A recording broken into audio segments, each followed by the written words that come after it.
Alright, so this is me using the PowerPoint. This is me using the Screencast-O-Matic software. So I'm talking to you right now and showing a PowerPoint that I've already recorded. So this is how to make arroz con pollo. Basically, I needed to make some arroz con pollo, and I needed to make this video, so I figured why not do both. Alright, my father-in-law gave this to me. That's him that looks like Colonel Sanders. Alright, there's the recipe, and of course if this were actually for my students, I would let that stay up there a little bit longer, or probably just email them a copy of the recipe. So the first thing you're going to do is cut the chicken into large chunks and marinate them in mojo. That's that marinade that you see right there, for at least 30 minutes. And then next,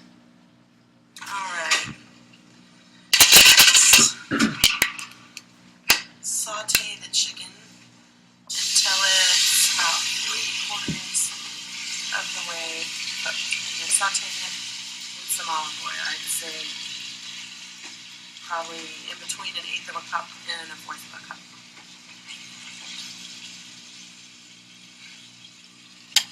You can pour that juice in there too.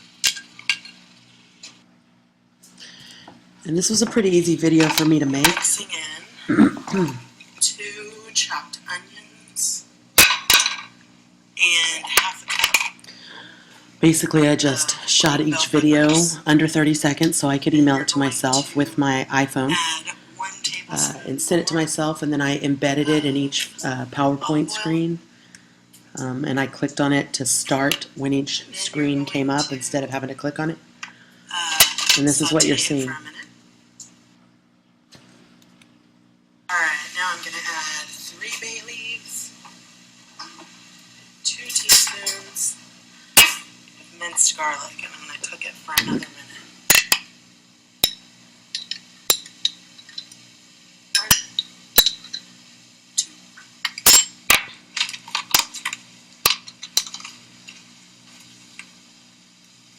One, two, three. Here we are with the garlic, bell peppers, onions, and bay leaves cooking in the olive oil.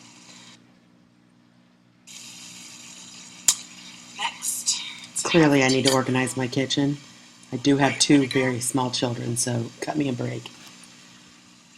I'm going to cook for 2 more minutes, and then I'll be adding half of a cup of tomato sauce. Alright, half a cup of tomato sauce. I'll stir that in. And then I'm going to add 3 cups of rice.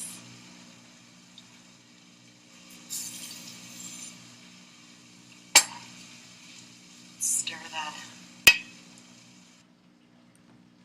So now I'm going to add back in chicken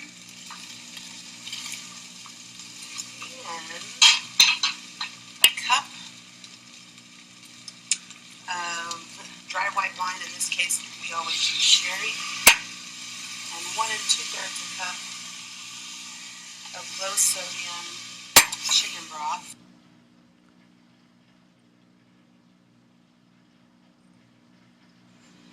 Two 2 1/3 cup of water, which fills my gigantic pan up to the very top.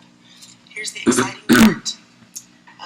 My father-in-law uses yellow coloring, which I'll show you in a minute. I forgot it. Here it is. Saffron, because this is the real thing that you're supposed to put in here.